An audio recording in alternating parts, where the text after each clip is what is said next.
Dear students of class 11th, you are most welcome on Amazing Physics Tutor channel.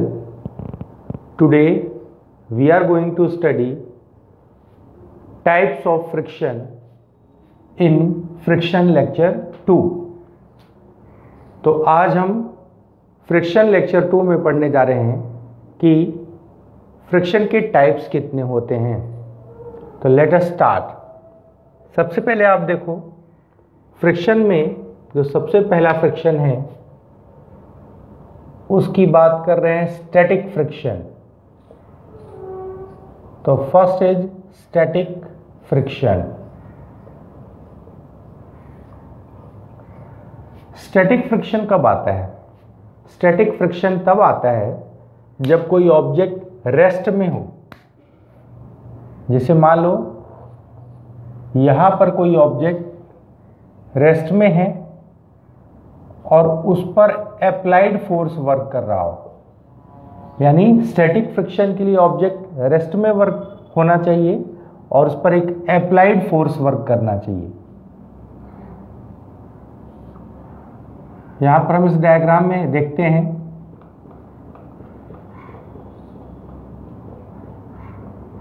ये कोई horizontal stationary surface है.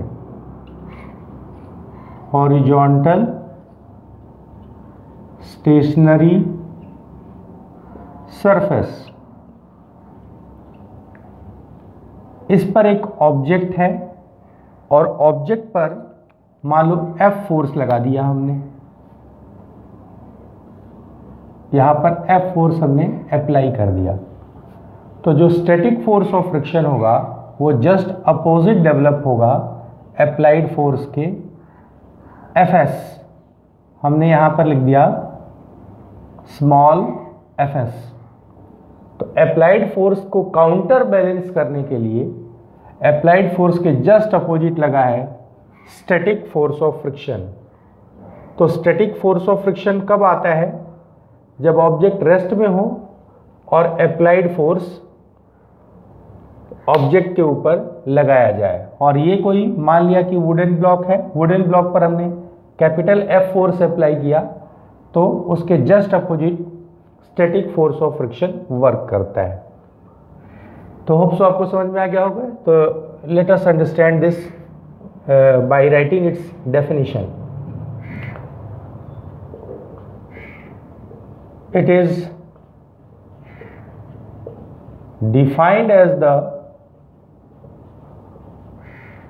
force of friction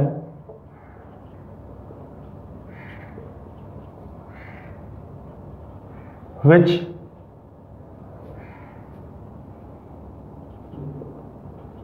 just counterbalances,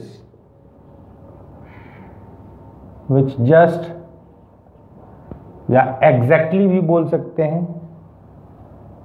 which exactly counter balance या just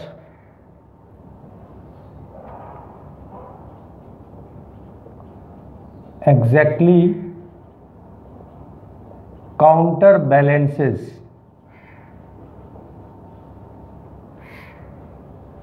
the external applied force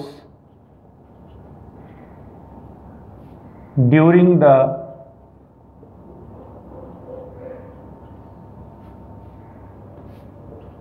rest state of a body. यानी static force of friction कब work करता है? जब applied force body पर रेस्ट में right side कहीं भी लगाया जाए, राइट में लगाया जाएगा तो static force of friction left में आएगा. अगर अप्लाइड फोर्स को हम लेफ्ट में लगाते हैं तो static force of friction right में आएगा. अब आते हैं कि स्टैटिक, तो हमें क्या पता चला यहाँ से, एक बार और समझ लेते हैं. जैसे ये बॉडी है तो इस बॉडी का वेट नीचे वर्क करेगा W = mg और जो सरफेस का रिएक्शन है, इस सरफेस का रिएक्शन है वो ऑब्जेक्ट पर ऊपर वर्क करेगा N. इस सरफेस का रिएक्शन. तो इक्विलिब्रियम में क्या होगा, इन इक्विलिब्रियम जो नॉर्मल रिएक्शन है N वो वेट को बैलेंस करेगा, W इक्वल्स टू mg, और जो अप्लाइड फोर्स है उसको वो स्टैटिक फोर्स ऑफ फ्रिक्शन से बैलेंस होगा। तो इस तरीके से रेस्ट स्टेट में ये इक्वेशंस फॉलो होंगे इसके अंदर। तो नेट फोर्स यहाँ पर क्या हो जाएगा, नेट फोर्स 0 हो जाएगा, चाहे हॉरिजॉन्टल डायरेक्शन में ले या वर्टिकल डायरेक्शन में ले। तो ये था स्टैटिक फोर्स ऑफ फ्रिक्शन का मतलब। अब आते हैं, स्टैटिक फोर्स ऑफ फ्रिक्शन जो है वो सेल्फ एडजस्टिंग फोर्स है, वो अपने आप एडजस्ट होता है with respect to the magnitude of applied force.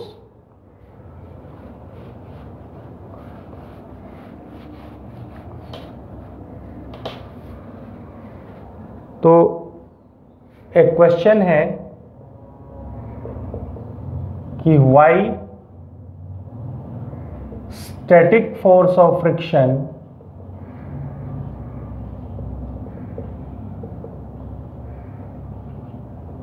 is known as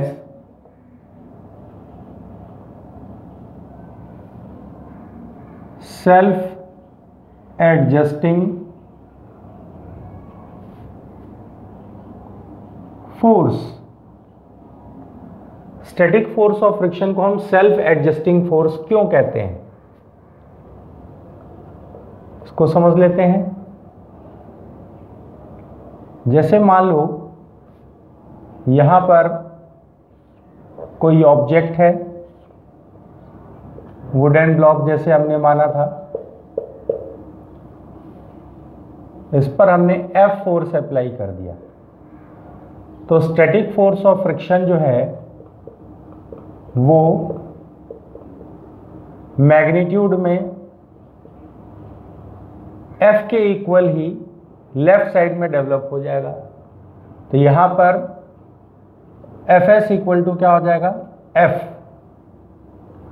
अब क्या करते हैं, मैग्नीट्यूड ऑफ फोर्स को इंक्रीज करते हैं। यहां पर हमने फोर्स का मैग्नीट्यूड बढ़ा दिया इस ऑब्जेक्ट पर। मान लो हमने इसी ऑब्जेक्ट के ऊपर फोर्स का मैग्नीट्यूड F की जगह पर 2F कर दिया,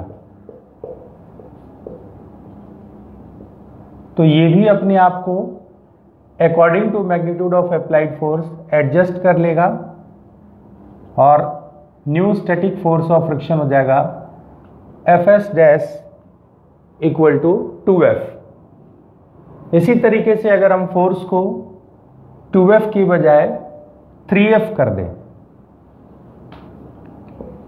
इस फोर्स को हमने 2F से बढ़ा के 3F कर दिया, तो स्टैटिक फोर्स ऑफ फ्रिक्शन भी उसके अकॉर्डिंग 3F हो जाएगा। यानी स्टैटिक फोर्स ऑफ फ्रिक्शन क्या हो गया, static force of friction proportional to magnitude of applied force. तो static force of friction magnitude of applied force के प्रोपोर्शनल होता है। तो अगर हम स्टैटिक फोर्स ऑफ फ्रिक्शन से ऑब्जर्व करें तो वो मैग्नीट्यूड ऑफ अप्लाइड फोर्स के अकॉर्डिंग चेंज हो रहा है। तो अगर अप्लाइड फोर्स को हम एक सर्टेन लिमिट से ज़्यादा इंक्रीज करें जिस पर मोशन हो सके, क्योंकि मोशन होने का कंडीशन क्या है कि जो अप्लाइड फोर्स होना चाहिए वो स्टैटिक फ्रिक्शन की मैक्सिमम वैल्यू से ज़्यादा होना चाहिए। तो यहां हमें पता चल रहा है कि static friction is self adjusting force. यहां पर स्टैटिक फोर्स ऑफ फ्रिक्शन क्या है? मैग्नीट्यूड ऑफ अप्लाइड फोर्स के directly proportional, hence it is a self adjusting force. अब स्टैटिक फ्रिक्शन की भी एक मैक्सिमम वैल्यू आ जाएगी, एम्पलीट्यूड ऑफ फोर्स को बढ़ाते बढ़ाते, मैग्नीट्यूड ऑफ फोर्स को बढ़ाते बढ़ाते। तो यहां पर हम आते हैं कि इसको क्या बोलेंगे अब।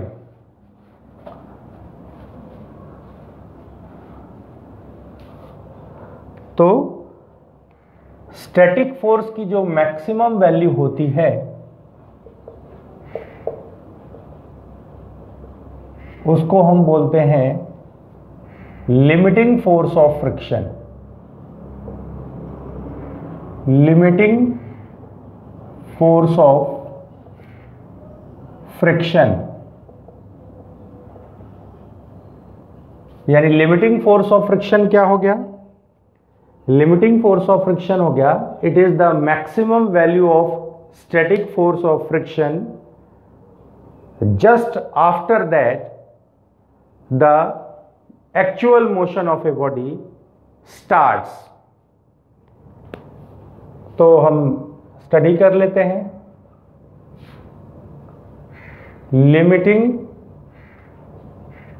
Force of friction. Limiting force of friction क्या है? It is the maximum value of static force of friction. It is the maximum value of static force of friction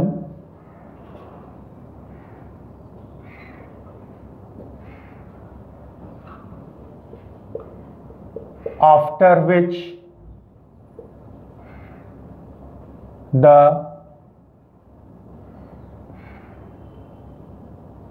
actual motion of a body starts, या हम कह सकते हैं कि ये वो maximum value of static force of friction है जिसके बाद हम ये मान कर चलेंगे कि एक्चुअल मोशन स्टार्ट हो जाएगा। बट एफएस क्या होना चाहिए? बट कंडीशन क्या है? अप्लाइड फोर्स, जो अप्लाइड फोर्स होना चाहिए F, it should be greater than Fs maximum, मतलब स्टैटिक फोर्स ऑफ फ्रिक्शन से ज्यादा होना चाहिए, तब ये बॉडी का एक्चुअल मोशन स्टार्ट होगा। तो अभी हमने क्या पढ़ा? स्टैटिक फोर्स ऑफ फ्रिक्शन जो ऑब्जेक्ट के रेस्ट स्टेट में आता है, स्टेशनरी स्टेट में आता है, और इसके बाद हमने पढ़ा लिमिटिंग फोर्स ऑफ फ्रिक्शन जो स्टैटिक फोर्स ऑफ फ्रिक्शन की मैक्सिमम वैल्यू है। अब आते हैं kinetic force of friction. Next है हमारा काइनेटिक फोर्स ऑफ फ्रिक्शन। इसको काइनेटिक या डायनेमिक भी बोल सकते हैं क्योंकि ये मोशन में आता है। तो अब आते हैं काइनेटिक फोर्स ऑफ फ्रिक्शन क्या होता है। जैसे यहां पर ऑब्जेक्ट है और ऑब्जेक्ट पर फोर्स लगाने के बाद अगर ऑब्जेक्ट का एक्चुअल मोशन स्टार्ट हो जाए, जैसे यहां पर हमने लगा दिया अप्लाइड फोर्स और एक्चुअल मोशन हो रहा है, तो एक्चुअल मोशन होने पे जो फोर्स ऑफ फ्रिक्शन डेवलप होगा उसको बोलेंगे काइनेटिक फ्रिक्शन। और यहां पर जो हमारा अप्लाइड फोर्स होना चाहिए, it should be greater than FS maximum, यानी लिमिटिंग फोर्स ऑफ फ्रिक्शन से ज़्यादा होना चाहिए। क्योंकि आपको पता है कि स्टैटिक फोर्स ऑफ फ्रिक्शन जो है वो अपने आप को एडजस्ट करता है with increase of applied force. But एक लिमिट के बाद, एक सर्टेन लिमिट के बाद अप्लाइड फोर्स लगाने के बाद एक्चुअल मोशन स्टार्ट हो जाता है, क्योंकि मोशन के लिए एक्सटर्नल फोर्स नेसेसरी है। तो लिमिटिंग फोर्स ऑफ फ्रिक्शन के बाद हमारा है काइनेटिक फोर्स ऑफ फ्रिक्शन। ये क्या होता है? It is the force of friction which comes into play when one body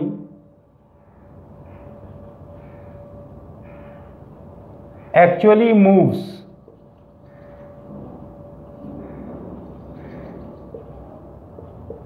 over the surface of another body। ये वो फोर्स ऑफ फ्रिक्शन है जो कब आता है? जब एक बॉडी दूसरे बॉडी के सरफेस पर क्या करे? एक्चुअली मूव करे। मूव करने का मतलब बॉडी स्लाइड भी कर सकती है, रोल भी कर सकती है। अगर बॉडी स्लाइड करती है तो हम स्लाइडिंग फ्रिक्शन बोलेंगे। अगर बॉडी रोल करती है, जैसे व्हीकल्स हैं उनके व्हील्स रोल करते हैं रोड पे, तो वो रोलिंग फ्रिक्शन कहलाएगा। तो काइनेटिक फोर्स ऑफ फ्रिक्शन को हम दो कैटेगरी में डिवाइड कर सकते हैं, रोलिंग फ्रिक्शन हो गया और स्लाइडिंग फ्रिक्शन हो गया। तो सबसे पहले हम यहां पर केस ले लेते हैं स्लाइडिंग फ्रिक्शन का। तो सबसे पहला है काइनेटिक फ्रिक्शन के अंदर sliding friction.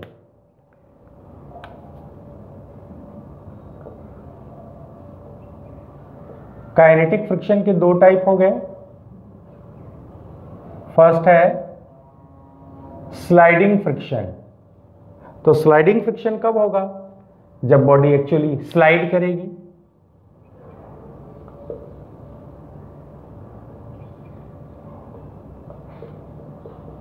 It is the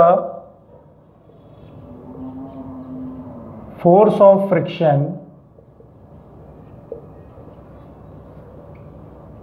which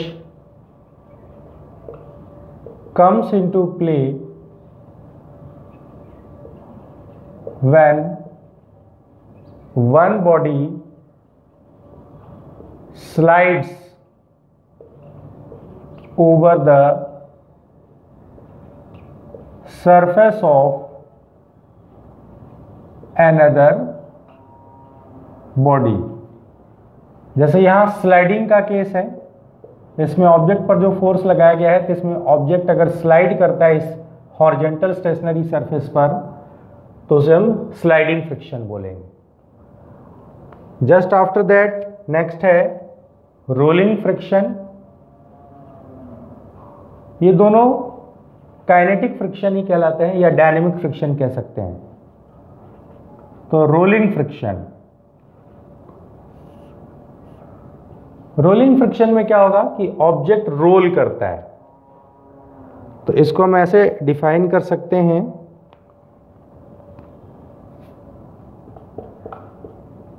it is the force of friction which comes into play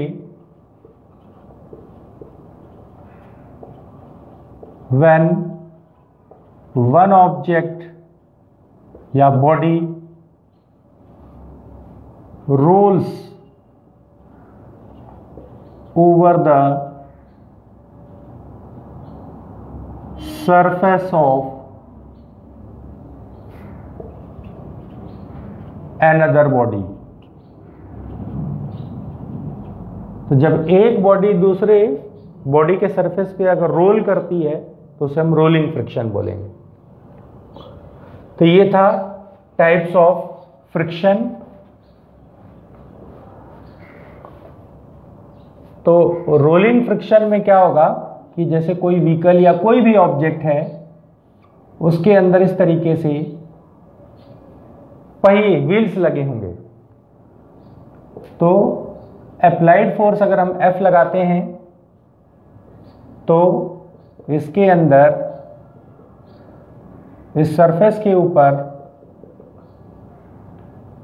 यहाँ पर हम मान के चलते हैं कि जो फोर्स ऑफ फ्रिक्शन डेवलप होगा वो हो जाएगा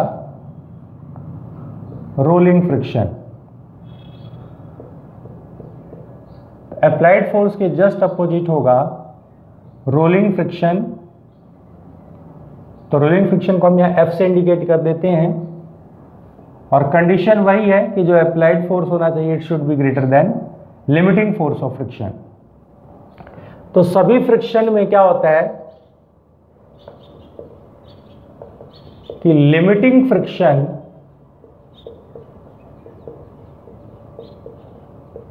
is the maximum force of friction, और जो रोलिंग फ्रिक्शन होता है वो सबसे कम माना जाता है। Rolling friction is minimum in all types of friction. क्यों रोलिंग फ्रिक्शन मिनिमम है? क्योंकि इसमें जो कांटेक्ट होता है दोनों बॉडीज के बीच में, वो एक्चुअल एरिया ऑफ कांटेक्ट बहुत कम होता है, यानी व्हील्स कांटेक्ट में आते हैं दूसरे सरफेस के, तो एक्चुअल एरिया ऑफ कांटेक्ट कम हो जाने से इसमें जो फ्रिक्शन डेवलप होता है वो कम होता है। और स्लाइडिंग के केस में क्या होता है कि एक्चुअल एरिया ऑफ कांटेक्ट ज़्यादा होता है बिटवीन टू ऑब्जेक्ट्स। तो इस तरीके से ये हैं टाइप्स ऑफ फ्रिक्शन। तो अब हम इसको एक बार शॉर्ट में कुछ बातें की पॉइंट समझ लेते हैं कि इफ अप्लाइड फोर्स, अगर applied force F equal to मान लो है Fs क्या है? Static friction.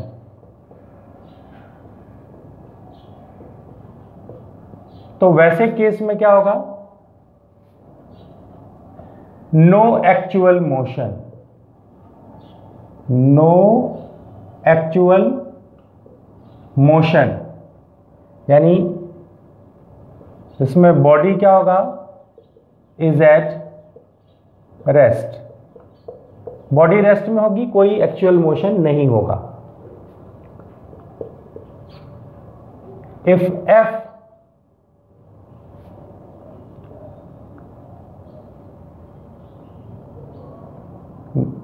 F equals to Fs maximum, यानी F की वैल्यू Fs मैक्सिमम के बराबर हो, यानी maximum value of static force of friction के बराबर हो, then body is about to move but actual motion has not been started. और अगर अप्लाइड फोर्स F जो है ग्रेटर देन Fs मैक्सिमम है, देन एक्चुअल मोशन स्टार्ट्स। तो ये हमारा एक शॉर्ट अंडरस्टैंडिंग है इसके अंदर, कि बिल्कुल शॉर्ट में हम समझ रहे हैं कि अगर अप्लाइड फोर्स ऑफ फ्रिक्शन के बराबर है स्टैटिक फोर्स ऑफ फ्रिक्शन के, तो नो एक्चुअल मोशन, बॉडी उसमें रेस्ट में मानी जाती है।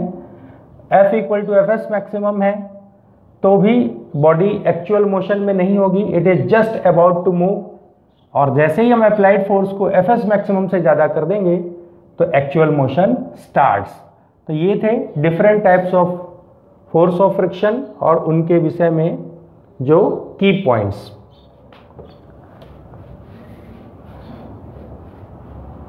इसमें ग्राफ भी बना सकते हैं, तो एक ग्राफ बना लेते हैं।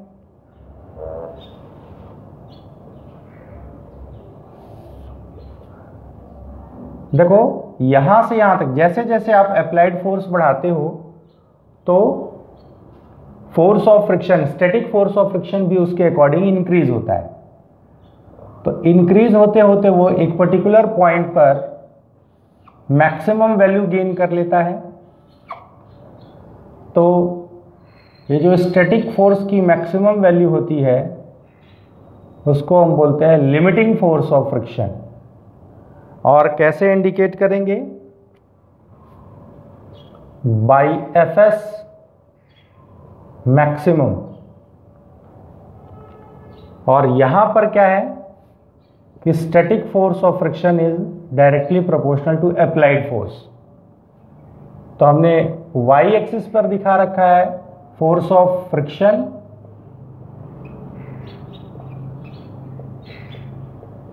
और एक्स एक्सिस पर दिखा रखा है applied force.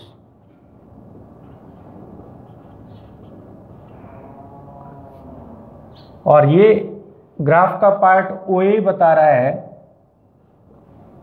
Static force of friction और ए पॉइंट पर स्टैटिक फोर्स ऑफ फ्रिक्शन की मैक्सिमम वैल्यू है, लिमिटिंग फ्रिक्शन जिसे बोलते हैं। और एक बार आफ्टर एक्चुअल मोशन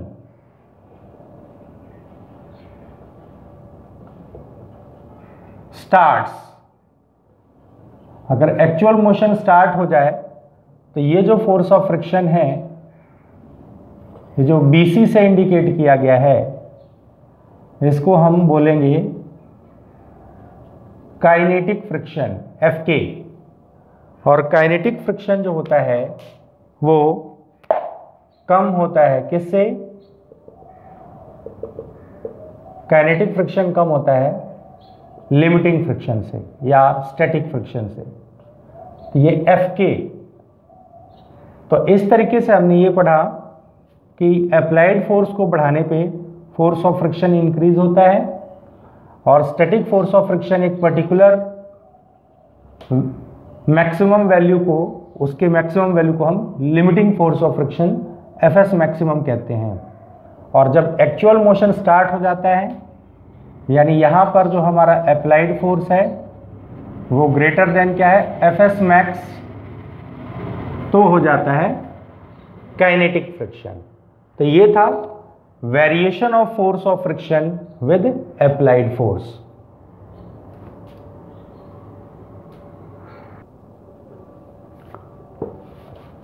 तो अब आते हैं इसमें, नेक्स्ट है हमारा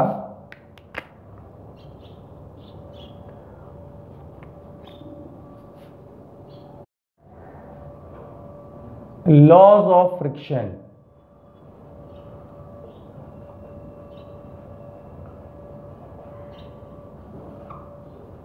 नेक्स्ट है लॉज ऑफ फ्रिक्शन।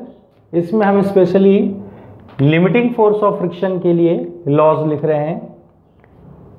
तो लॉज ऑफ फ्रिक्शन का फर्स्ट लॉ है कि the limiting force of friction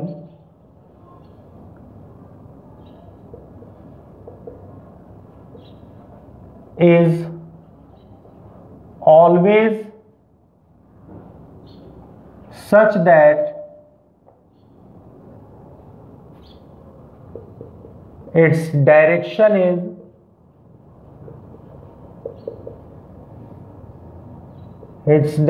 is just opposite to the motion of a body and acting parallel to the contact surface of two bodies। ध्यान दो, जैसे मान लो कि यहां दो ऑब्जेक्ट्स हैं, एक ये सरफेस है जिस पर ये बॉडी मूव कर रही हो, तो लिमिटिंग फोर्स ऑफ फ्रिक्शन जो होगा ठीक इसके अपोजिट वर्क करेगा। जिधर अप्लाइड फोर्स होगा, जिधर एक्चुअल मोशन होगा, उसके जस्ट अपोजिट लगेगा लिमिटिंग फोर्स ऑफ फ्रिक्शन। तो इसका डायरेक्शन, और इस सरफेस, कॉन्टैक्ट सरफेस जो यहाँ पर ये कॉन्टैक्ट सरफेस है, एक्चुअल एरिया ऑफ कॉन्टैक्ट जिसे हम कह रहे हैं, इसी के अलोंग, और ये टेंजेंशियल होगा, टेंजेंट के डायरेक्शन में, इसको हम टेंजेंशियल कहते हैं। तो ये था आपका फर्स्ट लॉ। अब आते हैं सेकेंड लॉ के ऊपर।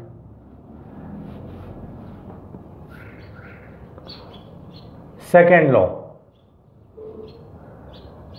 लॉ में क्या है कि जो लिमिटिंग फोर्स ऑफ फ्रिक्शन है वो नॉर्मल रिएक्शन के डायरेक्टली प्रोपोर्शनल होता है। जैसे ये कोई ऑब्जेक्ट है और ये पर्टिकुलर सरफेस के ऊपर है,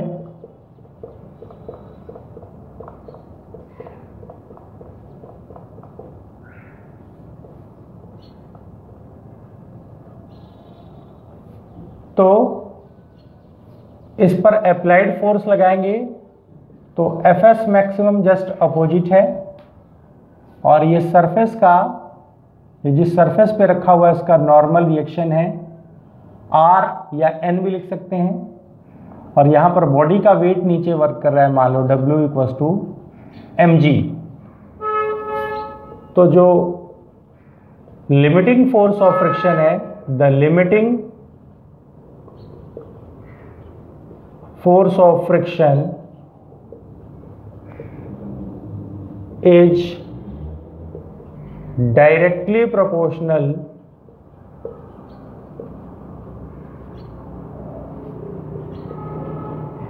limiting force of friction is directly proportional to normal reaction। Limiting force of friction normal reaction के डायरेक्टली प्रोपोर्शनल होता है। तो Fs maximum proportional to R, और हम इसको लिख सकते हैं Fs maximum equals to μs into R, जहां μs को हम क्या बोलेंगे, कोफिशिएंट ऑफ स्टैटिक फ्रिक्शन। अगर एक्चुअल मोशन हो रहा हो तो हम μs की जगह μk लिख देते हैं, कोफिशिएंट ऑफ काइनेटिक फ्रिक्शन।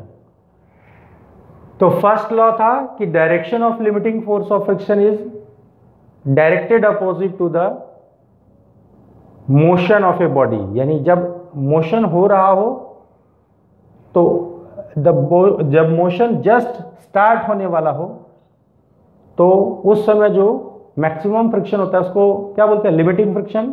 तो लिमिटिंग फ्रिक्शन का जो डायरेक्शन होगा वो अपोजिट होगा अप्लाइड फोर्स के। तो ये था, सेकंड था कि Fs maximum proportional to R, normal reaction. Limiting force of friction इस सरफेस के नॉर्मल रिएक्शन पे डिपेंड करता है। यहाँ पर ऑब्जेक्ट किस में है, अभी रेस्ट में है, क्योंकि यहाँ अप्लाइड फोर्स और Fs मैक्सिमम इक्वल है। अगर F इक्वल की बजाय ग्रेटर हो जाए Fs मैक्सिमम से तो एक्चुअल मोशन स्टार्ट होगा। अब आते हैं तीसरे पॉइंट पर। थर्ड पॉइंट है the limiting force of friction is independent of actual area of independent of apparent area of contact, यानी limiting force of friction apparent area, ये जो है ना, ये एक्चुअल एरिया ऑफ कांटेक्ट है, ये वाला, इसको बोलेंगे एक्चुअल एरिया ऑफ कांटेक्ट।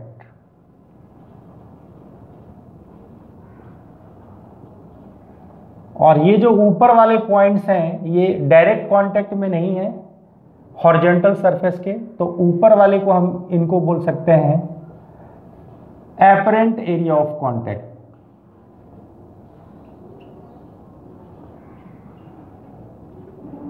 तो लिमिटिंग फोर्स ऑफ फ्रिक्शन इस पे डिपेंड नहीं करता, एपरेंट एरिया ऑफ कांटेक्ट पर, ये इस पे डिपेंड कर सकता है एक्चुअल एरिया ऑफ कांटेक्ट पर।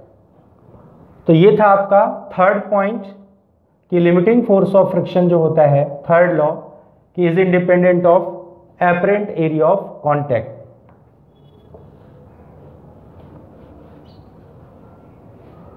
फोर्थ पॉइंट पर आ जाते हैं।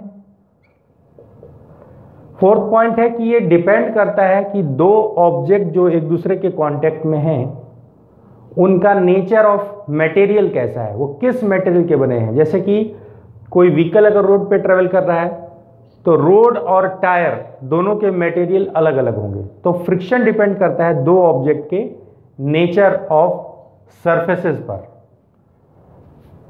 तो इसको हम लिख सकते हैं कि इट डिपेंड्स अपॉन, यानी limiting force of friction, the limiting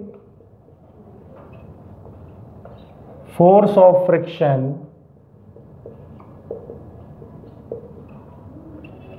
depends upon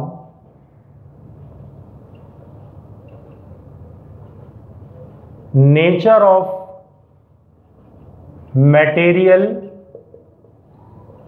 of two bodies in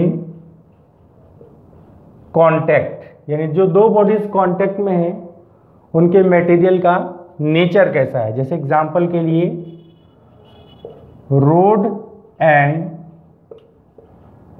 tyre,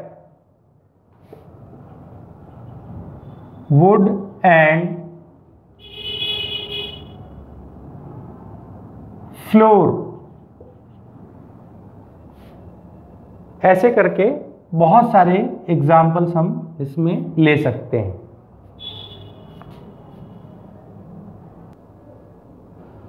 अब एक हम लास्ट टॉपिक और करेंगे, coefficient of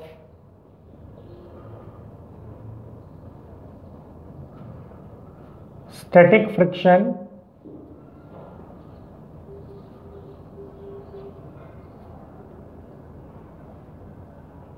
coefficient of static friction में क्या होगा कि जो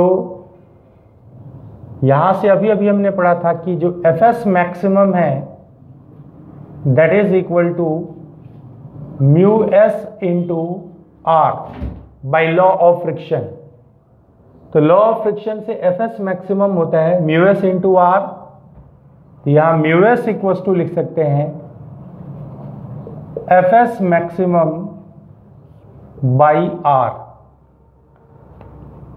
और R देखो यहां से कितने के इक्वल है, R को हम लिख सकते हैं equal to mg, R mg को बैलेंस कर रहा है, तो यहां से हम इसे Fs मैक्सिमम बाई mg भी लिख सकते हैं। यानी कोफिशिएंट ऑफ स्टैटिक फ्रिक्शन क्या है, coefficient of static friction is the ratio of maximum value of static friction that is limiting force of friction and normal reaction. तो इनके रेशियो को बोलते हैं coefficient of static friction. It is just a ratio हम कह सकते हैं या number, it has no unit, इसका कोई यूनिट नहीं होगा, क्योंकि ये एक रेशियो है, रेशियो में क्या होगा कि ऊपर भी फोर्स है नीचे भी फोर्स है, तो ये कैंसल आउट हो जाएगा। तो ये था आपका लॉज ऑफ लिमिटिंग फ्रिक्शन के बाद coefficient of static friction, it has no unit.